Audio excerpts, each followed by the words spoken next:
bỏ mà cắt Cái tiết lông này à? Cái này tạo đau rồi. Cái máy nó đặt một con này.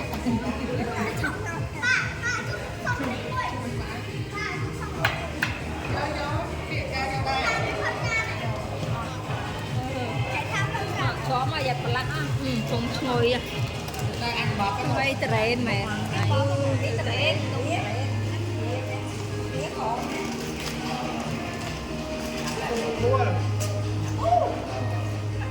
anh lấy chém ao rồi.